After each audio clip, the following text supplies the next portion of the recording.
तर वाल्मिक कराडला केजला आता केजच्या न्यायालयामध्ये हजर करण्यात येणार आहे। केज न्यायालयाच्या बाहेर सुरक्षा व्यवस्था जी आहे ती वाढवण्यात आलेली आहे। पुण्यातून सीआयडीचं पथक केजकडे रवाना झालेलं आहे। वाल्मिक कराड सीआयडीच्या ताब्यात आहे आणि आता त्याला केज न्यायालयामध्ये हजर करण्यात येणार आहे। परंतु केज न्यायालयाच्या बाहेर यावेळेस सुरक्षा व्यवस्था वाढवण्यात आलेली आहे। रात्री उशिरापर्यंत न्यायालयाचं कामकाज सुरू ठेवा अशी विनंती सीआयडीने केज न्यायालयाकडे केली होती आणि ही विनंती मान्य केल्यानंतर आता वाल्मिक कराडला केजला घेऊन केजला आणण्यात येणार आहे आणि त्यानंतर केज न्यायालयाच्या बाहेर सुरक्षा व्यवस्था जी आहे ती वाढवण्यात आल्याचं इथं दिसतंय।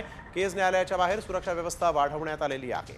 कराडला केज न्यायालयामध्ये हजर करणार असल्याचं आता समोर आलेलं आहे आणि त्यामुळे वाल्मिक कराड जो आहे त्याला केज न्यायालयात आणण्यात येणार आहे।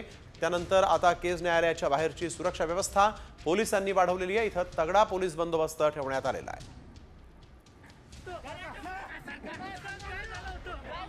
आज दुपारी वाल्मिक कराडनं सीआयडीच्या पथकासमोर पुण्यात येऊन सरेंडर केलं होतं। यानंतर सीआयडीच्या अधिकाऱ्यांनी त्याची चौकशी केली आणि त्याला आता केजकडे आणण्यात येत आहे।